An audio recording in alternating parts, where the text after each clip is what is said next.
नमस्कार. मैत्री दिनाच्या दिवशी कर्जत खालापूर मतदारसंघात एक विशेष आणि लक्ष वेधणारी राजकीय घडामोड घडली आहे.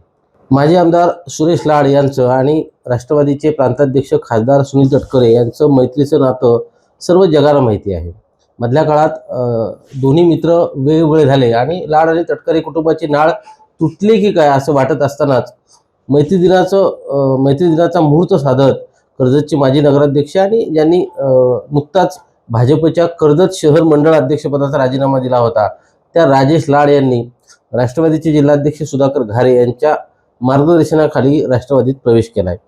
खरं तर लाडांकडनं ही तटकरे यांना मैत्री दिनाची अनोखी अशी भेट आहे असं म्हटलं तर ते वावगं ठरणार नाही. कारण दोन्ही कुटुंबियांचं किंवा लाड आणि तटकरे कुटुंबियांची जी काय मैत्री होती, जे काय संबंध होते ते सगळ्यांनाच माहिती होते. परंतु राजकीय मतभेद किंवा मतप्रवाह वेगवेगळे झाले आणि दोन्ही कुटुंब वेगळी झाली होती. परंतु राजेश लाड यांच्या रूपाने पुन्हा तटकरे लाड एकत्र आल्याचं चित्र आहे. भविष्यात राजेश लाड यांच्या प्रवेशाने राष्ट्रवादीला मोठा फायदा कर्जत खालापूर मतदारसंघात होईल असं चित्र सध्या तरी पाहायला मिळतोय. राजेश लाड यांनी कालच प्रवेश केला, आज ते आपल्या सोबत आहेत. राजेश भाऊ, आपलं स्वागत आहे. नमस्कार. माझा पहिला प्रश्न असा आहे, कसं वाटतंय पुन्हा घरी आल्यानंतर? नक्कीच पोटे साहेब, कालच्या मैत्री दिनाच्या पार्श्वभूमीवरती काल सुतारवाडी येथे आदरणीय खासदार प्रदेशाध्यक्ष तटकरे साहेब, जिल्ह्याचे अध्यक्ष सुधाकर भाऊ यांच्या उपस्थितीत आणि दोन्ही तालुक्यातील मतदारसंघातील सर्व ज्येष्ठ पदाधिकारी कार्यकर्त्यांच्या उपस्थितीत काल माझा राष्ट्रवादी काँग्रेस पक्षात पुन्हा नव्यानं त्या ठिकाणी प्रवेश झाला. त्या प्रवेशाचं असं सुरुवातीला दडपण होतं, एक पक्ष सोडून आपण दुसऱ्या पक्षात जातोय. परंतु त्या ठिकाणी पोहोचल्यानंतर, सुतारवाडीला पोहोचल्यानंतर साहेबांशी त्या ठिकाणी संवाद साधल्यानंतर मनावरचं दडपण ऑटोमॅटिकली कमी झालं. कारण सोबतचे सर्व सहकारी, ज्या सहकाऱ्यांसोबत मी माझ्या राजकीय कारकिर्दीचा श्रीगणेशा केला होता, ते सर्व सहकारी माझ्यासोबत काम केलेले सर्व माझे तरुण सहकारी त्या ठिकाणी होते. ज्यांच्या मार्गदर्शनाने काम केलं होतं ते सर्व ज्येष्ठ मंडळी, मार्गदर्शक त्या ठिकाणी उपस्थित होतं. त्यामुळे त्या प्रवेशासंदर्भात मला असं फारसं काही दडपण त्या ठिकाणी जाणवलं नाही आणि कुठेतरी मग कुटुंबातच त्या ठिकाणी मी आहे असं मला त्या ठिकाणी जाणवलं. तुम्ही पक्षाची स्थापना झाली म्हणजे 1999ला पवार साहेबांनी राष्ट्रवादी पक्षाची स्थापना केली आणि तेव्हापासून लाड कुटुंब राष्ट्रवादीशी निगडीत होतं. 1999ची विधानसभेची निवडणूक सुरेश भाऊंनी लढवली आणि ती जिंकली सुद्धा होती. तेव्हापासून एक राष्ट्रवादीचा प्रवास आणि मग मधल्या काळात अगदी 3च वर्षाचा, फार काय मोठा कालावधी नाही, 3च वर्षापूर्वी मला वाटते तुम्ही नागपूरला भाजपमध्ये प्रवेश केला होता. काय फरक त्या काळात जाणवत होता? म्हणजे काम करण्याची पद्धत असेल किंवा तुम्ही इतकी वर्षी राष्ट्रवादीत काम केलं, एक वेगळा पक्ष, विचारधारा वेगळी. राष्ट्रवादी पक्ष हा पुरोगामी विचारांचा पक्ष आणि भाजप हा हिंदुत्ववादी विचारांवर चालणारा पक्ष. काय फरक दोन पक्षांमध्ये जाणवत होता? नक्कीच 1999ला राष्ट्रवादी काँग्रेस पक्षाच्या स्थापनेपासून आदरणीय तटकरे साहेब आणि भाऊ हे त्यावेळेस त्या निवडणुकीमध्ये, साहेब त्या ठिकाणी रोहा माणगावमधून आणि भाऊ कर्जत खालापूरमधून त्या ठिकाणी निवडणुकीत त्या ठिकाणी त्यांना विजय प्राप्त करता आला. आणि भाऊंची सर्व कारकिर्दी आपण जर बघितली, अगदी 1980 सालापासून ते पूर्णपणानं आदरणीय तटकरे साहेब आणि भाऊंचे असणारं जे मैत्रीपूर्ण स्नेहपूर्वक नातं आणि सारे वाटचाल 1999 पासून ते अगदी 19च्या निवडणुकीपर्यंत एकत्रितरित्या राष्ट्रवादी काँग्रेस पक्षात काम केल्यानंतर त्या ठिकाणी अतिशय म्हणजे भाऊंचंच नेतृत्व कर्जत खालापूरमध्ये असल्यानं अनेक कार्यकर्त्यांना त्या ठिकाणी उभारी देण्याचं काम भाऊंनी केलं. भाऊंच्याच नेतृत्वाखाली, तटकरे साहेबांच्या नेतृत्वाखाली सर्व कार्यकर्ते त्या ठिकाणी त्या तालमीत तयार झाले आणि हळूहळू पक्ष त्या ठिकाणी मोठ्या प्रमाणात त्या ठिकाणी वाढला आणि एक पक्षाचं काम अतिशय चांगल्या पद्धतीने होतं. तरुणांची मोठी फळी भाऊंच्या नेतृत्वाखाली आपल्या मतदारसंघात उभी राहिली आणि त्यानंतर मग सारा प्रवास आपण 19 पर्यंत बघितला. इथपर्यंत राष्ट्रवादी काँग्रेस पक्षामध्ये खूप चांगल्या प्रकारचं वातावरण होतं. परंतु काही राजकारणातल्या घडामोडींमुळे भाऊंच्या निर्णयाला आम्ही सर्वजण सोबत होतो आणि 2023 डिसेंबरला नागपूर येथे भाऊंच्या नेतृत्वाखाली आम्ही सर्वांनी त्या ठिकाणी भारतीय जनता पक्षात प्रवेश केला. भारतीय जनता पक्षात सुद्धा सुरुवातीला रुळण्याचा प्रयत्न केला. माझ्यासारख्या कार्यकर्त्याला सुद्धा त्या ठिकाणी मंडलाध्यक्ष म्हणून काम करण्याची संधी मिळाली. परंतु एक वेगळी विचारधारा असल्यानं भारतीय जनता पक्षाचे सर्व कार्यक्रम हे प्रदेशाकडनं, केंद्रातनं येत असतात आणि त्याचं इम्प्लिमेंटेशन खाली मंडळ स्तरावरती ग्राउंड लेवलला होत असतं ती पद्धती वेगळी. आणि राष्ट्रवादी काँग्रेस पक्षामध्ये आपण अनेक विविध कार्यक्रम असतील. पूर्वीच्या काळामध्ये आपण आदरणीय पवार साहेबांच्या वाढदिवसानिमित्त त्या ठिकाणी स्वाभिमान सप्ताह घ्यायचो. त्याच्यात विविध रक्तदान शिबिरं असतील, खेळाचे कार्यक्रम असतील, विविध शिबिरं असतील, असे वेगवेगळे उपक्रम घेऊन आपण लोकांपर्यंत पोहोचायचो आणि त्याचा फायदा पक्षाला निवडणुकीमध्ये व्हायचा. अशी कार्यपद्धती होती. भारतीय जनता पक्षाशी जुळून घेण्याचा मी अतिशय चांगला असा प्रयत्न केला. खूप चांगलं काम सुद्धा करण्याचा प्रयत्न केला सर्व सहकाऱ्यांना सोबत घेऊन. परंतु स्थानिक पातळीवरती विशेषतः कर्जत शहरामध्ये असेल, तालुक्याच्या ग्रामीण भागात असेल, मी ज्या माझ्या तरुण सहकाऱ्यांबरोबर इतकी वर्ष काम करत होतो त्यांचा सुद्धा एक आग्रह होता की बाबा आपण सर्व पुन्हा एकदा नव्यानं आपल्या पूर्वीच्या विचारधारेसोबत एकत्र येऊन जर का काम केलं, तू सुद्धा सोबत आलास तर निश्चित त्यात तुझं स्वागत आहे. या दृष्टिकोनातनं माझ्या सर्व मित्रपरिवारांचा माझा तो आग्रह होता. त्यामुळे मग पुन्हा मला या निर्णयात परत यावं लागलं. तुम्ही काल मैत्री दिनाचा दिवस निवडलात प्रवेशासाठी. एक चांगला योग होता. संकष्टी चतुर्थी सुद्धा होती. परंतु काल प्रवेश केला, थोडासा उशीर झाला असं वाटत नाही का? कारण नगरपालिकेची निवडणूक काही महिन्यांपूर्वी झाली. तेव्हा जर प्रवेश केला असता तर कदाचित चित्र वेगळं असतं. 2024ला जी काही विधानसभेची निवडणूक झाली तेव्हा जर का प्रवेश केला असता तर चित्र वेगळं असतं. त्यामुळं कालचा प्रवेश थोडासा उशिरा झाला असं वाटतंय का? निश्चितपणानं कर्जत नगर परिषदेच्या निवडणुकीमध्ये आपण बघतो की राज्याच्या सत्तेमध्ये भारतीय जनता पक्ष, शिवसेना आणि राष्ट्रवादी ही महायुती आहे. आणि जवळपास नगरपालिका असेल, जिल्हा परिषद, पंचायत समिती, आपल्या मतदारसंघाचा जर विचार केला तर ही प्रामुख्याने 3 पक्षांचीच ताकद मोठ्या प्रमाणात असल्यानं तिघांमध्येच ही खरी थोडी राजकीय स्पर्धा किंवा एकमेकांच्या विरोधात लढाई सुरू होती.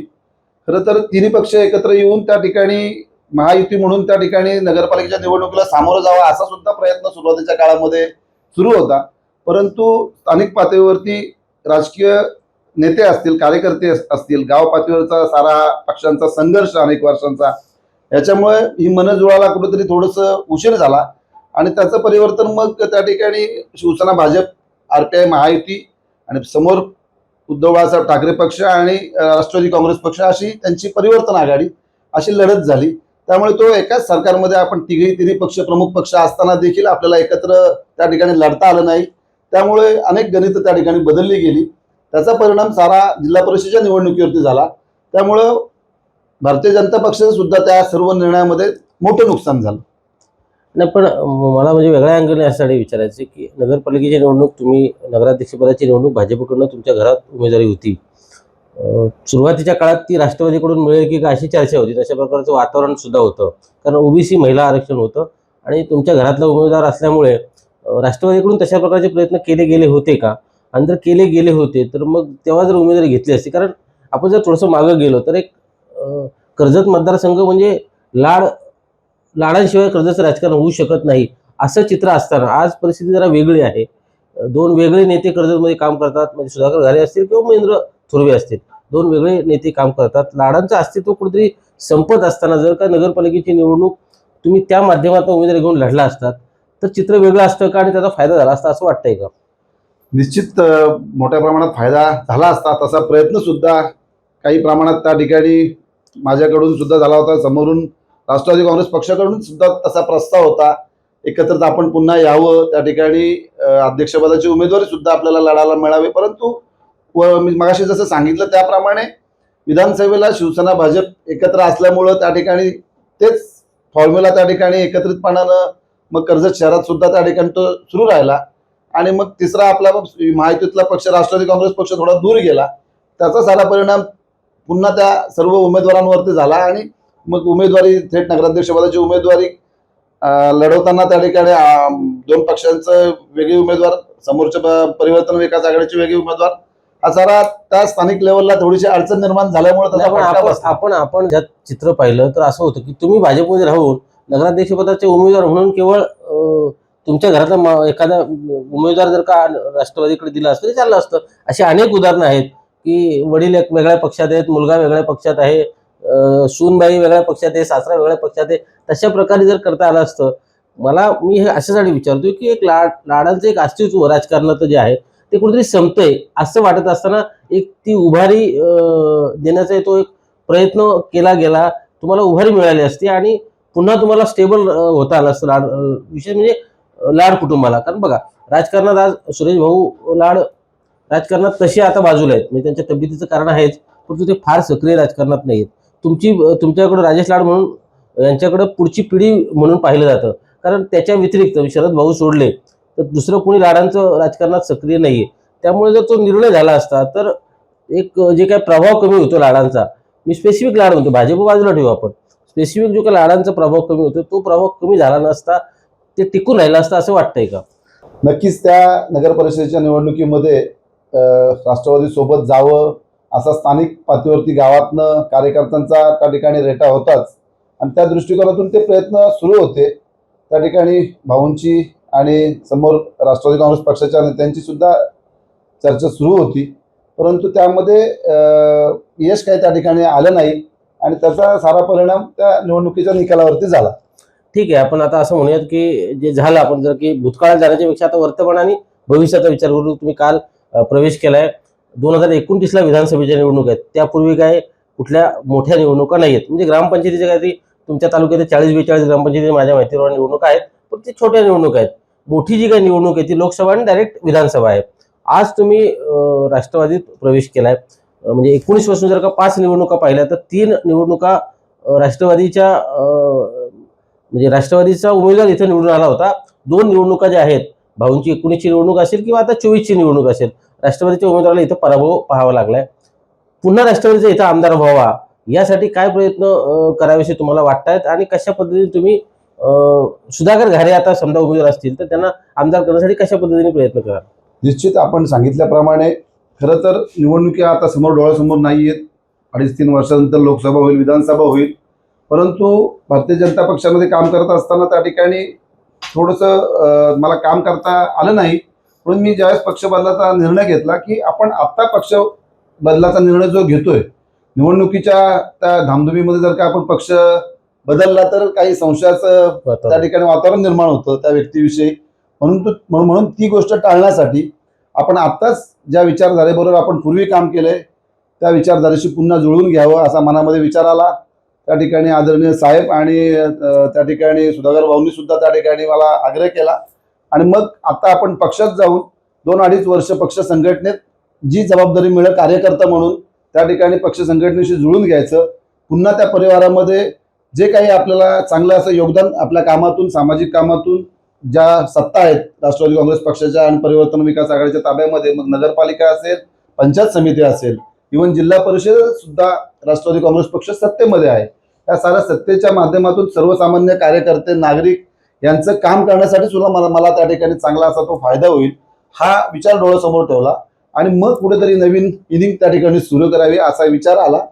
आणि मग पक्षात रुळल्यानंतर प्रामाणिकपणानं त्या ठिकाणी माझ्यासारखा कार्यकर्ता अनेक वर्ष पदाधिकारी जरी झालो असलो, नगराध्यक्ष जरी झालो असलो, तरी माझी जी काही एक ओळख आहे ती एक चांगला कार्यकर्ता, ग्राउंड लेवलचा कार्यकर्ता म्हणून माझी ही पहिल्यापासूनची ओळख आहे, आणि ती ओळख कायम राहावी असा माझा पुढच्या काळात सुद्धा प्रयत्न असेल, जेणेकरून आपण केलेल्या कामाचं जो विधानसभेला त्या ठिकाणी सुधाकर भाऊंच्या नेतृत्वाखाली त्या ठिकाणी जी त्या ठिकाणी लढाई लढली जाईल, जी त्या ठिकाणी निवडणूक लढली जाईल, त्या निवडणुकीमध्ये माझा सुद्धा त्या ठिकाणी खालीचा वाटा असेल असा माझा प्रयत्न असेल.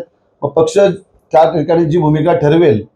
मागच्या कालावधीमध्ये आपण सर्वजण जाणता की कर्जत खालापूरच्या मतदारसंघामध्ये 2024च्या निवडणुकीमध्ये सुधाकर भाऊंनी चांगली लढत दिली. 92-93 हजार मतांपर्यंत ते पोहोचले. अगदी निसटशा 5-1 हजार मतांनी त्यांचा दुर्दैवी पराभव झाला, परंतु त्या पराभवाचं कुठेतरी त्या ठिकाणी पुन्हा ते नव्यानं कामाला लागले. पक्ष संघटनेचं अतिशय चांगलं असं काम करतात. निश्चितपणाने ते आपण कबूल केलं पाहिजे की पक्षातनं म्हणजे अपक्ष लढून पराभूत जरी झाले तरी जो पूर्वीचा राष्ट्रवादी काँग्रेस पक्ष त्यांच्यासोबत त्याच ताकदीनं पुन्हा नव्यानं त्या ठिकाणी सोबत आहे, आणि मोठं संघटनात्मक बळ पाठीशी असल्यामुळं आता जिल्हा परिषद पंचायत समितीचा निकाल असेल, नगरपालिकेचा निकाल असेल, त्या ठिकाणी मिळणारी सत्ता असेल, ही जी काही ताकद वाढली निश्चित त्याचा फायदा त्यांना होईल, आणि त्यांच्यासोबत चांगलं असं काम करून सर्व ज्येष्ठ नेत्यांच्या मार्गदर्शनाखाली जी जी काही जबाबदारी असेल ते करण्याचा माझा प्रयत्न असेल. तुम्ही आता भाजपमध्ये काय 2-3 वर्ष जे काय काम केलंय, तुम्ही मगापासून 2-4 वेळा तरी असा उल्लेख केला की 3 पक्षांची महायुती आहे आणि ती एकत्रितपणे लढली नाही, त्यामुळे काही गोष्टी घडल्या. परंतु जर का आपण थोडंसं मागं जायचं ठरवलं तर जेव्हा सुरेश भाऊ आमदार होते त्यावेळेस सुद्धा 3 पक्ष सोबत होते, म्हणजे शेका पक्ष असेल, काँग्रेस असेल आणि मग राष्ट्रवादी असेल, अशा 3 पक्षांची आघाडी असायची आणि त्या आघाडीच्या माध्यमातून निवडणुका लढल्या जायच्या.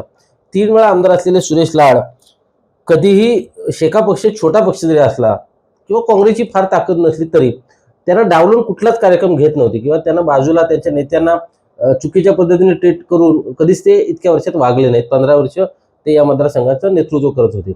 परंतु तोच अनुभव गेली मागची टर्म असेल किंवा आताची जी काय वर्ष 2 वर्ष जे काय झाली 24 पासून भाजपचं कडनं सतत आरोप केला जातो की आम्हाला डावललं जातं. आरपीआयचा सुद्धा तोच आक्षेप आहे.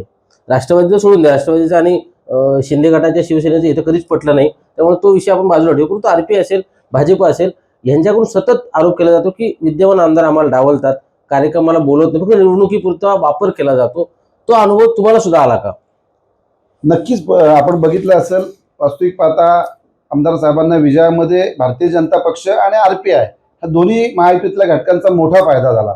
आपण बघितलं असेल 4,500-5 हजाराचा जो विजय प्राप्त झाला, खोपोलीमध्ये त्या ठिकाणी मताधिक्य मिळालं, कर्जत शहरात मताधिक्य मिळालं, तिथे भारतीय जनता पक्षाचं प्राबल्य होतं.